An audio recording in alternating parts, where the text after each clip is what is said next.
अस्सलाम students, previous lecture में हमने 3.3 का क्वेश्चन नंबर 8 के दोनों पार्ट किए। अब क्वेश्चन नंबर 9 करेंगे 3.3। क्वेश्चन नंबर 9 में हमारे पास dx और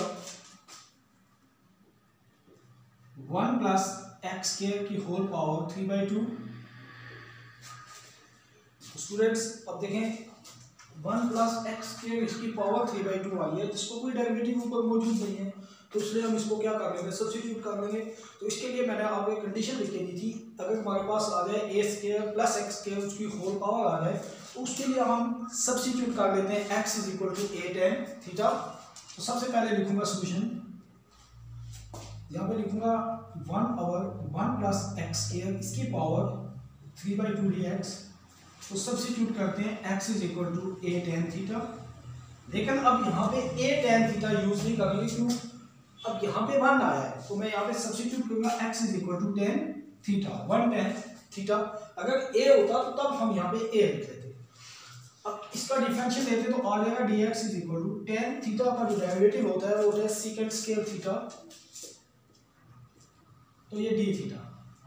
वैल्यू आप इस इक्वेशन में रिप्लेस करें तो हमारे पास आ जाएगा 1/1 प्लस secant स्क्वायर थीटा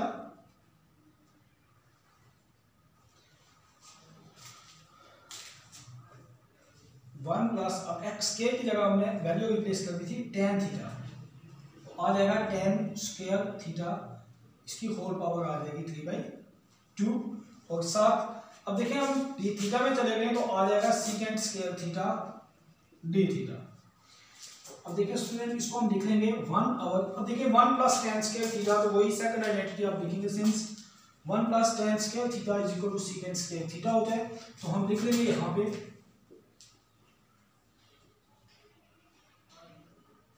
इसकी जगह मैं लिखता हूँ secant स्क्वायर थीटा इसकी होल पावर 3/2, और साथ यहाँ पे लिख लूंगा secant square theta d theta. अब देखिए ये स्क्वायर स्क्वायर से कैंसिल हो जाएगा, तो हमारे पास बच जाएगा 1/secant 3 थीटा हो गया, आ जाएगा secant square theta d theta. तो एक कैंसिल हो जाएगा हमारे पास, तो हमारे पास आ जाएगा 1/secant थीटा d थीटा। तो अब देखिए secant थीटा है, तो इसको इसका रेसिप्रोकल होता है cos थीटा, तो मैं लिखूंगा cos थीटा d थीटा। इसको इंटीग्रेट कर लें तो हमारे पास आ जाता है sin थीटा प्लस c। अब देखिए ये sin थीटा है, तो हमें दोबारा इसको, अगर हम इसको दोबारा इस फॉर्म में लेके जाएंगे तो इसको मैं लिख सकता हूं, अगर मैं cos थीटा को मल्टीप्लाई और डिवाइड करता हूं तो लिखूंगा cos theta dot sin theta और cos थीटा प्लस c। अब देखें हमारे पास जो sin थीटा और cos थीटा है, तो इसको मैं लिख सकता हूं tan थीटा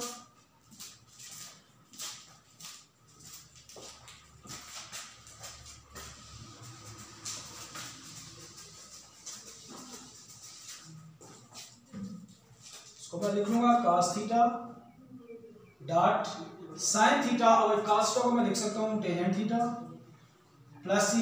अब ये cos थीटा इसको मैं लिख सकता हूँ secant और secant थीटा, तो आ जाएगा tan थीटा और secant थीटा प्लस c। अब tan थीटा की वैल्यू स्टूडेंट्स हम निकाल सकते हैं, तो tan थीटा की वैल्यू हमारे पास थी x, tan थीटा की वैल्यू x है, और secant थीटा भी हम निकाल लेंगे तो आ जाएगा x। और तो secant थीटा की वैल्यू निकालने के लिए लिखूंगा 1 plus tan square theta = secant square theta, तो ये आ जाएगा secant square theta square root 1 plus tan square theta = secant theta. अब tan थीटा की जगह वैल्यू पुट करें तो आ जाएगा 1 प्लस x स्क्वायर = secant थीटा। तो आप इसकी जगह लिख सकते हैं 1 plus x square plus c। तो स्टूडेंट्स ये हमारे पास इसका है सॉल्यूशन। ये था क्वेश्चन नंबर 9। अब हम करते हैं question number 10।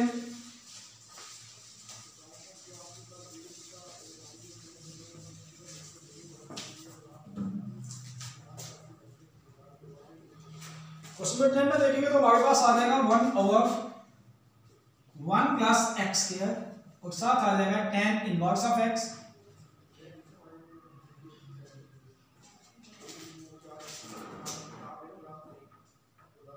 tan inverse of x dx।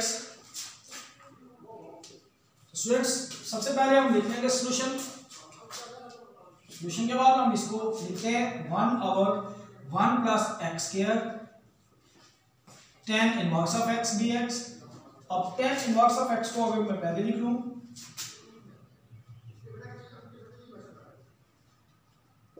1/1 plus x square आ जाते हैं। तो देखिए student tan inverse of x का डेरिवेटिव होता है 1/1 प्लस एक्स स्क्वायर। तो फिर भी अगर हम यहाँ पे tan इनवर्स ऑफ x की जगह वैल्यू सब्स्टिट्यूट कर लें, क्योंकि हम सब्स्टिट्यूशन मेथड से ही चल रहे हैं तो हम सब्स्टिट्यूशन मेथड से ही चलेंगे। तो tan इनवर्स ऑफ x की जगह अगर मैं लिख देता हूँ let x is equal to t is equal to tan inverse of x। तो अगर मैं इसका डेरिवेटिव लेता हूं तो मेरे पास आ जाएगा dt is equal to 1/1 plus x square. Differential लूंगा तो dt is equal to 1/1 plus x square dx।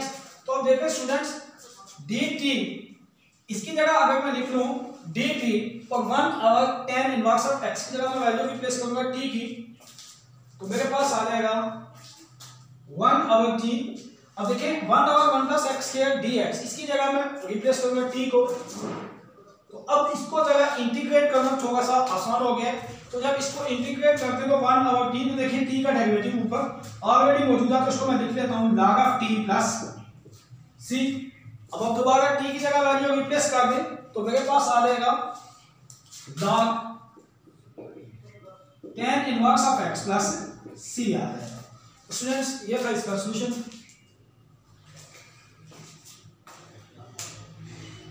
इसी तरह आपने इसका पार्ट क्वेश्चन नंबर 11 खुद करना है। क्वेश्चन नंबर 12 मैं कर दूं।